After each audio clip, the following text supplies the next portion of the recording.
in order to be a true believer, in order to be a child of God. The Holy Son of God was forsaken by His Father and then crushed under His own Father's punishment. You say, oh, Brother Paul, you've gone too far now. Have you not read Isaiah 53:10? It pleased the Lord to crush Him.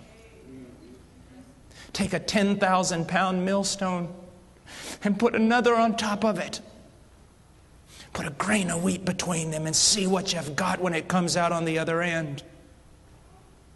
Take a dam 100,000 miles high and 100,000 miles wide and have it break in front of you.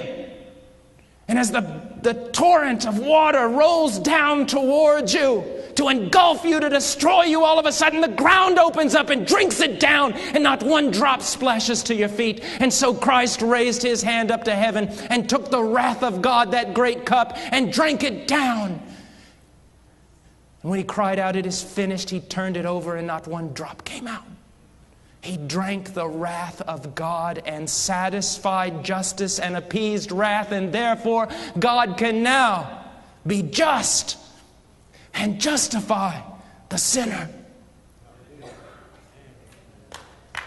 This is what He's done. This is what He has done. The Puritans spoke a lot about repentance, not only from sin, but repentance from good works. You say, what do you mean?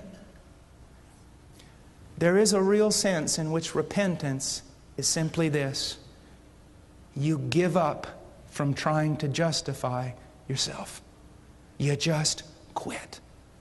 You see that every one of your most righteous deeds is better than filthy rags, and you detest them, and you throw them to the floor, and you stand there before God and say, unless you move on my behalf, I am damned.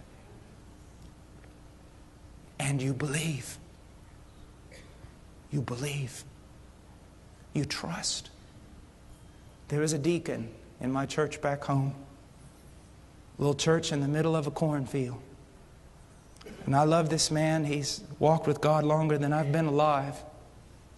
And he remembers telling me one time he told me about his conversion. He said, I was a good fella, as fellas go.